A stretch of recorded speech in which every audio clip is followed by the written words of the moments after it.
ಈಗ first time ಬಂದಾಗ ಫರ್ಟಿಲಿಟಿಗೆ ಅವ್ರ ಏಜು ಒಂದು 30 ಇರುತ್ತೆ ಅಂದ್ಕೊಳ್ಳಿ, ಪ್ರೆಗ್ನೆನ್ಸಿ ಚೆಕ್ ಅಂತ ಆಗ್ಬಿಡುತ್ತೆ, ಸಾಕು ಅಂದ್ಬಿಡ್ತಾರೆ ಒಂದೇ ಮಗು.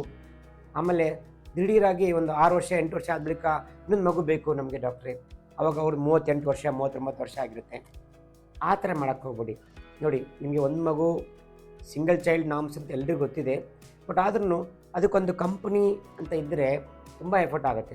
ಈಗ ಎಷ್ಟೊಂದು ಜನ ನಮ್ಮಲ್ಲಿ ಕಪಲ್ಸ್ ಬರ್ತಾರೆ, ಡಾಕ್ಟ್ರೇ ನಮ್ಮ ಮಗುಗೆ ಇನ್ನೊಂದು ಮಗು ಬೇಕು ಅಂತ. ಆ್ಯಕ್ಚುಲಿ ಡಿಸಿಷನ್ ಪೇರೆಂಟ್ಸ್ದು. ಪಾಪ ಮಗು ಏನು ಹೇಳುತ್ತೆ, ಎಲ್ಲ ಯಾರ ಮಕ್ಕಳ ಜೊತೆ ಆಟ ಆಡುತ್ತೆ, ಬಟ್ ಇವರು ಡಿಸಿಷನ್ ಫಾರ್ ಸೆಕೆಂಡ್ ಬೇಬಿಗೆ ತುಂಬ ತಡೆ ಮಾಡಬಾರ್ದು. ಯಾಕೆಂದರೆ ಆ ವಯಸ್ಸನ್ನೋದು ಜಾಸ್ತಿ ಆಗ್ತಾ ಹೋಗುತ್ತೆ. ಎಗ್ ಕ್ವಾಲಿಟಿ 30 ವರ್ಷಕ್ಕಿರೋದು 39ಕ್ಕೆ ಬರೋದಿಲ್ಲ. ಆಮೇಲೆ ನಮಗೆ ತುಂಬ ಎಫರ್ಟ್ ಹಾಕಬೇಕಾಗುತ್ತೆ, ಸಕ್ಸಸ್ ರೇಟ್ ಕಡಿಮೆ ಆಗುತ್ತೆ, ನಂಬರ್ ಎಫೆಕ್ಟ್ಸ್ ಕಡಿಮೆ ಆಗುತ್ತೆ. ಮತ್ತು ಅಬ್ನಾರ್ಮಲ್ ಬೇಬೀಸು ಅಂದ್ರೇನು, ಜೆನೆಟಿಕ್ ಕ್ರೋಮೋಸೋಮ್ ಡಿಫೆಕ್ಟ್ಸ್ ಬರ್ತಾ ಹೋಗುತ್ತೆ. ಸೊ ಈಗ 10 ಎಗ್ ಬಂದರೆ ಅದರ 2-3 ಚೆನ್ನಾಗಿರುತ್ತೆ at the age of 39 years. ಆಮೇಲೆ ನಾವು ಅದನ್ನು ಬಯಾಪ್ಸಿ ಮಾಡಬೇಕಾಗುತ್ತೆ, ಎಂಬ್ರಿಯೋ ಬಯಾಪ್ಸಿ ಮಾಡಿಬಿಟ್ಟು PGT ಮಾಡಿಬಿಟ್ಟು ಆ ಯಾವುದರಲ್ಲಿ ಎಂಬ್ರಿಯೋ ಚೆನ್ನಾಗಿದೆ ಅಂದ್ಕೊಂಡು ನೋಡ್ಕೊಂಡು ಹಾಕಬೇಕಾಗುತ್ತೆ. ಆಮೇಲೆ ನಿಮಗೆ ಕಾಸ್ಟ್ ಜಾಸ್ತಿ ಆಗುತ್ತೆ. ಆಮೇಲೆ ಈ ವಯಸ್ಸಾದಂಗೆಲ್ಲ ನಮಗೆ BP ಮೊದಲು ಇರಲಿಲ್ಲ, ಇವಾಗ BP ಬರುತ್ತೆ ಸೆಕೆಂಡ್ ಬೇಬಿಗೆ, ಮತ್ತು ಶುಗರ್ ಇರಲಿಲ್ಲ ಆವಾಗ ಇವಾಗ ಬರುತ್ತೆ. ಸೊ ಇದರಿಂದ ನಮ್ಮ ಟೋಟಲ್ ಎಫರ್ಟ್ ಆಫ್ ಸೆಕೆಂಡ್ ಬೇಬಿಗೆ ಸಕ್ಸಸ್ ಕಡಿಮೆ ಆಗ್ತಾ ಹೋಗುತ್ತೆ.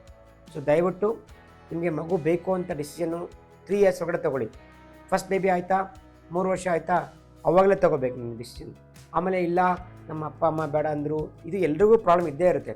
ಬಟ್ ಆದ್ರೂ ಯಾವಾಗ ನಿಮ್ಮ ಡಿಸಿಷನ್ ಚೇಂಜ್ ಮಾಡ್ತಿರಲ್ಲ, ಇಮ್ಮಿಡಿಯೇಟಾಗಿ ಲಾಟ್ ಆಫ್ ಎಫರ್ಟ್ ಹಾಕ್ಬಿಟ್ಟು ತೊಗೋಬೇಕಾಗುತ್ತೆ. ಫ್ಯಾಮಿಲಿ ಕಂಪ್ಲೀಟ್ಸ್ ಅಂದರೆ 2 ಮಕ್ಕಳು ಇರಬೇಕು, ಅದಕ್ಕೊಂದು ಕಂಪ್ನಿ ಇರುತ್ತೆ.